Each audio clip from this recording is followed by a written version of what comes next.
Hello everyone, and thank you for having us at the Open Education Conference 2023.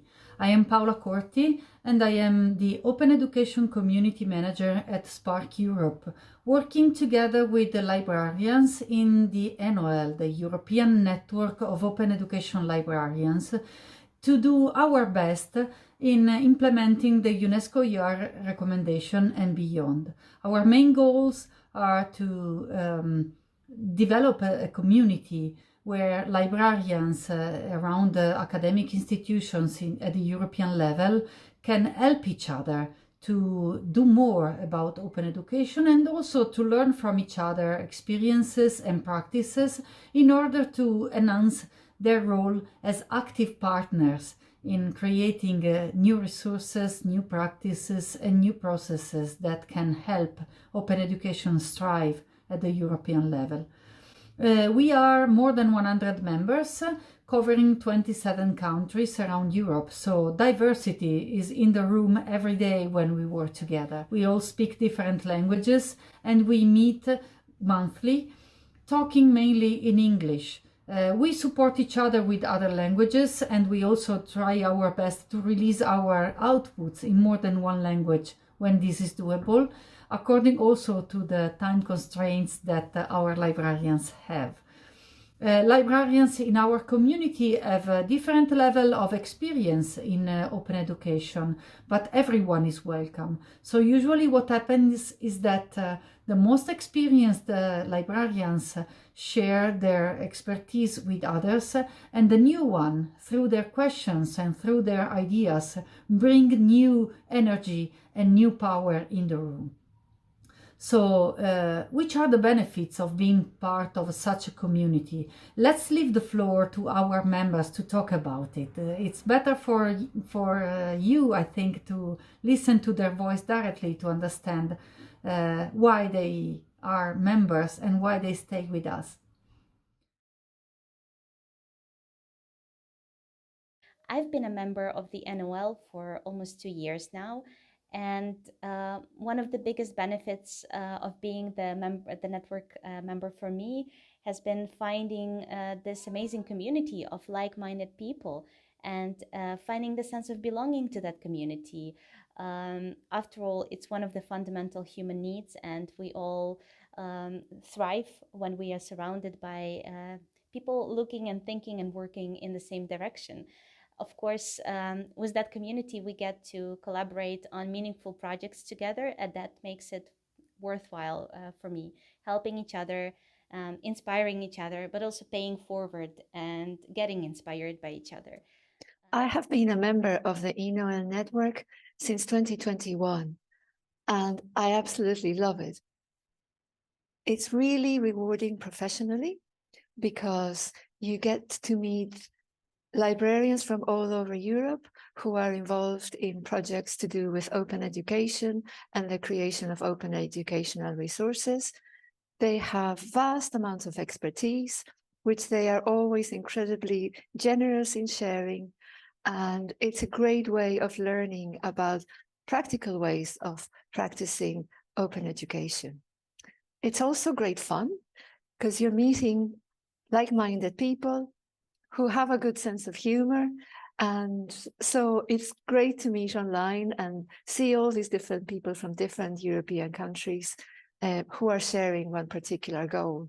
And it's also, in a practical way, really useful because by participating in ENOL projects, you're not only learning about open education by promoting open educational resources, you're also learning about it by practicing it through the approach that the projects take. So it's a great way of building your own personal skills on ways to carry out open educational projects. And it's also a way of building your professional network. So I would recommend any academic librarian to join the ENOL network to bring their own expertise to bear on the projects that we are working on, but also to learn from the expertise of others. One of the great benefits of it have been just the opportunity to work with like-minded professional librarians who are excited about this cool space of open education and open educational resources. So not just sort of reaching out and talking to one another, which is great, but working on concrete projects and coming up with really interesting and helpful outputs. Being an NOA member, it is an opportunity to co-create good quality and engaging educational materials. It gives me also great power to promote OER among my academic community. And the last thing are people who are in the NOL. They are so passionate and energetic, and they really want to share the knowledge and spread it to others. The main reason why I joined the NOL group is to be able to meet librarians from all over Europe in the field of open education and open educational resources in a very easy way. We meet online once a month and we make products together, and that's much more fun than just slugging on your own. As you might have heard from our members, being a part of this community with people who meet informally and are very keen to help each other enhance the open education agenda together with passion and energy, and helping each other and discussing with like-minded people about the main issues and challenges they face is very important for them. It is easy to meet online for us, even if many members never met each other in person yet. And we tried, and it's a challenge also to meet in person for us as a network. But maybe one day, who knows, I hope very soon, we will also be able to talk in person with every member. Part of the work that we do together is surrounded by fun, because what we do while we design our outputs or we create something new is to share time and make jokes to one another, which is part of what makes working together more pleasant. But the value of the knowledge exchange that we are able to ignite is something that is really important for the whole community, as members themselves said.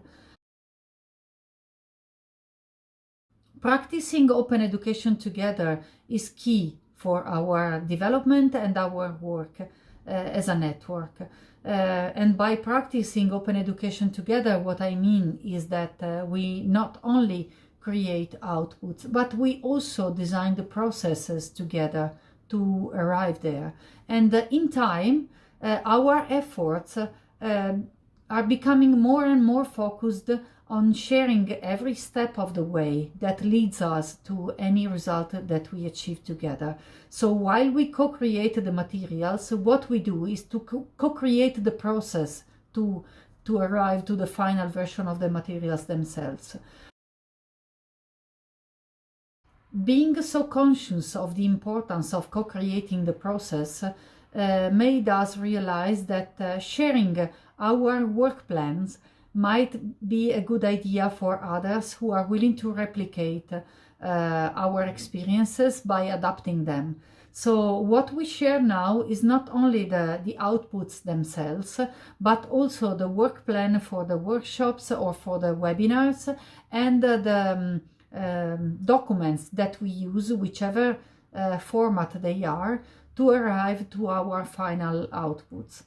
This means that our eyes are in time more and more focused on sharing the practice as a whole, not only the final result of each of our practices.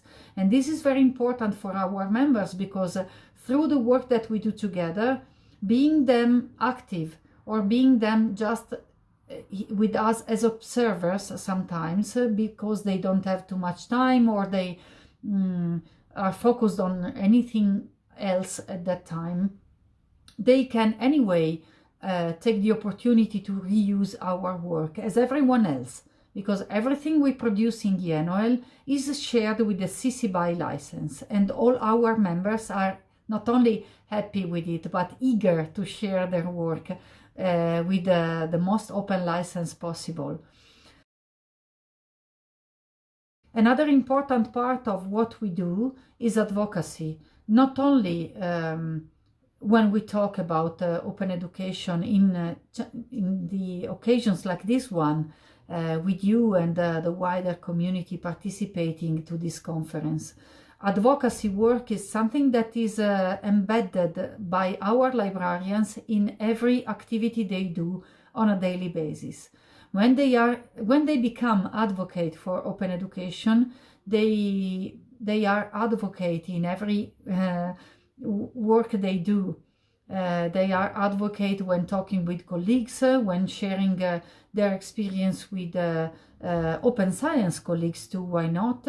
And they are advocate whenever they talk with a teacher or with a student, because they are very keen and ready to share the benefits of open education and of resources and practices openly shared with others. So the advocacy work runs from the very informal everyday conversation to the very formal and big events hosted by institutions or shared in larger contexts like this one, which means globally.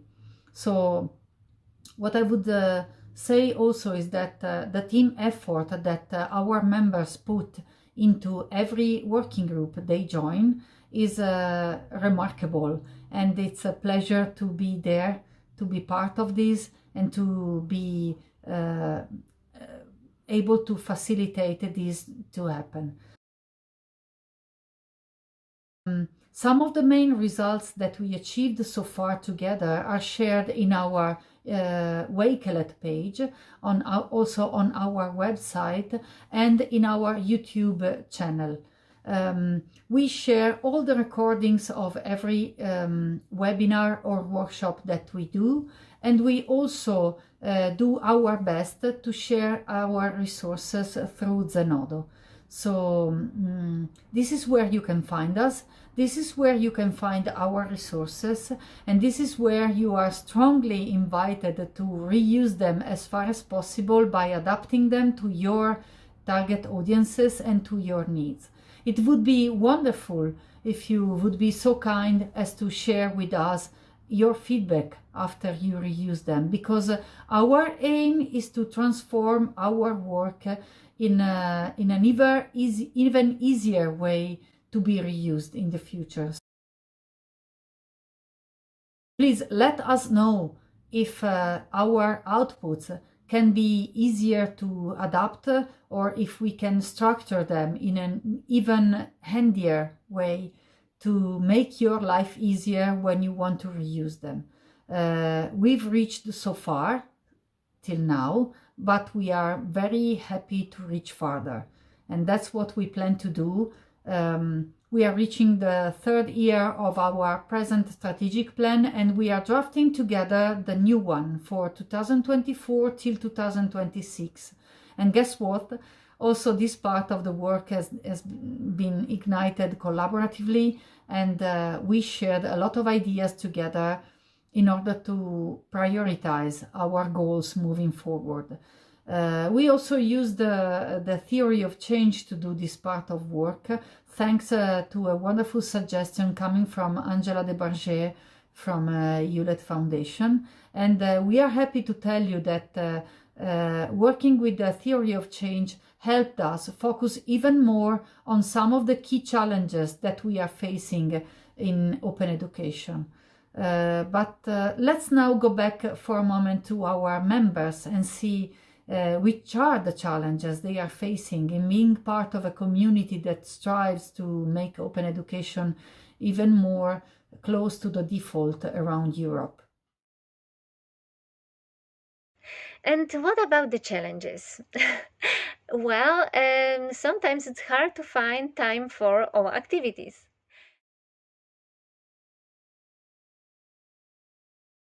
It isn't a very big time commitment, And even if sometimes some of the meetings from the network may clash with some of my own personal work meetings, it doesn't really matter because all of the meetings are very carefully minuted. And so you can keep up to speed. Everything is open, so you can see all the documentation. And it's great to just be able to look at what has been discussed and contribute, even if you're not able to attend the meeting personally. Of course, a collaboration like that comes with challenges. For me, the biggest challenge is finding time, balancing my curiosity and my ambition to do more, to do better, to do meaningful work with the time I have at hand, together with my day-to-day job, of course. And setting priorities and making choices has always been difficult. So I wish I could do more. I wish I had more hours in a day. I guess that's the challenge. So I'm very grateful for our members to highlight one of the main challenges they are facing so loudly. Time is an issue, and we are very conscious about it. So even if we have plenty of ideas, one of our strategy is to try our best not to overlap the meetings and the events, the main events, so that at least as participants, the majority of us is able to attend. Of course, we need every time to cross agendas with all the other duties that librarians have at their institutional level, and students come first always for them, and teachers also come first. So the sooner we plan, the better for them to be able to join us. Part of our strategy in order to do that is to plan very in advance our main events to give everyone the opportunity to join. And doing that allows our members to add to their agendas the main events they are very interested into joining and to make plans around them. But of course, time is an issue, and with time, the efforts that librarians can put in a network like this one. And this is fine. Being sustainable for us means, first of all, being respectful of the work and life balance that our members have to take into account when enjoying new activities or joining new working groups within the work that they do with us. So it is fine, and we are managing all together to balance that so far. And we are planning to do more. So if you are a librarian from Europe and you are not a member yet, you are very welcome to join us and learn from your peers and contribute to their learning opportunities with your expertise, whichever it is. And do our best together to enhance open education opportunities around Europe. Thank you for having us, and if you're interested in knowing more about what we do, beyond going to our channels and looking at our shared outputs, feel free to contact us. We are here and we are happy to invite you and to answer your questions, if any. Thank you again.